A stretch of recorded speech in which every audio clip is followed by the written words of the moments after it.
Terima kasih Anda masih bersama kami. Bagi Anda yang baru saja bergabung, kami hadirkan kembali 3 berita utama hari ini.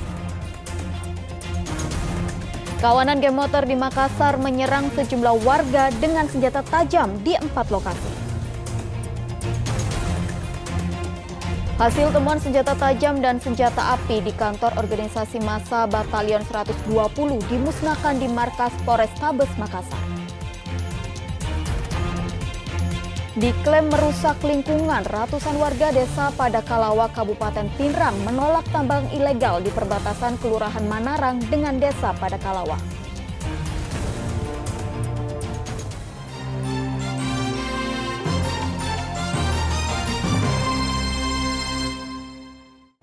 Eksekusi rumah mewah di Jalan Arsyad, Kota Parepare sempat mendapatkan penolakan dari penghuni rumah.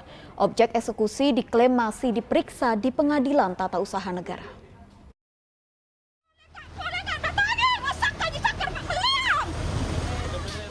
Polisi yang melakukan pengamanan eksekusi berupaya menenangkan wanita yang menjadi termohon eksekusi sebuah rumah mewah di Jalan Arsyad, Kota Parepare.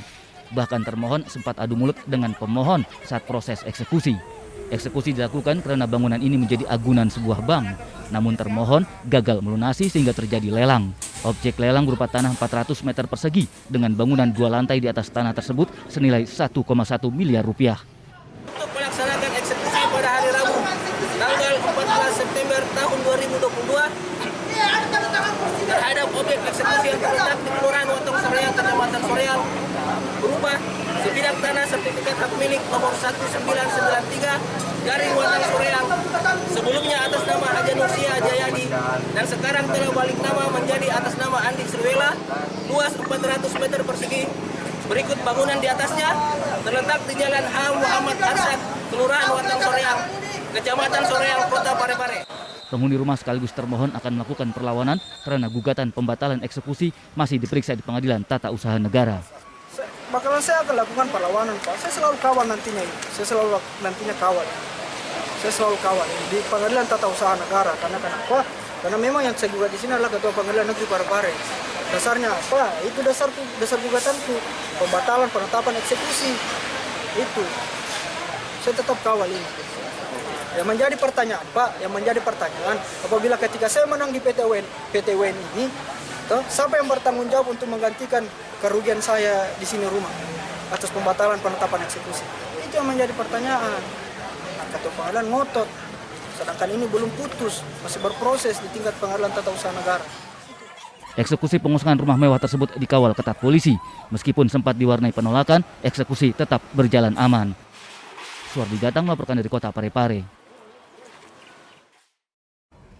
Ratusan warga desa Padakalawa, Kabupaten Pinrang menolak tambang ilegal di perbatasan Kelurahan Manarang dengan desa Padakalawa. Aktivitas penyedotan pasir menggunakan pipa di tambang itu diklaim merusak lingkungan. Dengan membawa spanduk, ratusan warga desa Padakalawa mendatangi kantor DPRD Kabupaten Pinrang. Mereka menolak aktivitas tambang galian C ilegal di perbatasan desa. Aktivitas penyedotan pasir menggunakan pipa di tambang ilegal meresahkan masyarakat karena berpotensi mengakibatkan tanah perkebunan di sekitar tambang amblas. Upaya pemerintah desa melakukan mediasi dengan pemilik tambang galian C ilegal dianggap tidak membuahkan hasil memuaskan.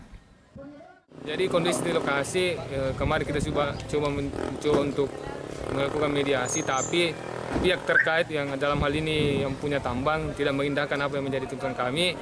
Jadi masyarakat mengambil sikap untuk kemudian melakukan demonstrasi untuk menyampaikan ke DPR untuk direkomendasikan untuk penutupan tambang tersebut.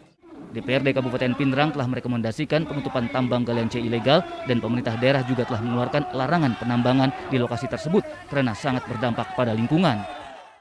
Persoalan ini sebenarnya terjadi di 2021 dan sudah keluar surat yang mana tidak mengizinkan kegiatan tambang C di daerah tersebut. Dan surat itu ditandatangani oleh Setda.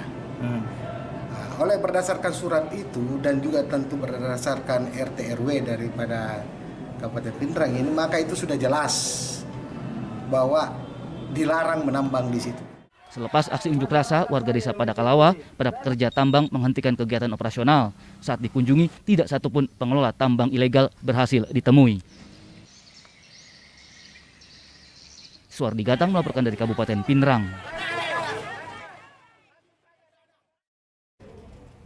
Unjuk rasa massa gabungan mahasiswa, pelajar dan masyarakat adat di depan Pengadilan Negeri Kabupaten Tanah Toraja berakhir bentrok. Mereka protes putusan sidang tergugat kasus tanah pemerintah yang diklaim salah seorang warga. Bentrokan terjadi saat massa mengetahui putusan sidang Pengadilan Negeri Makale, Kabupaten Tanah Toraja dimenangkan oleh Haji Ali.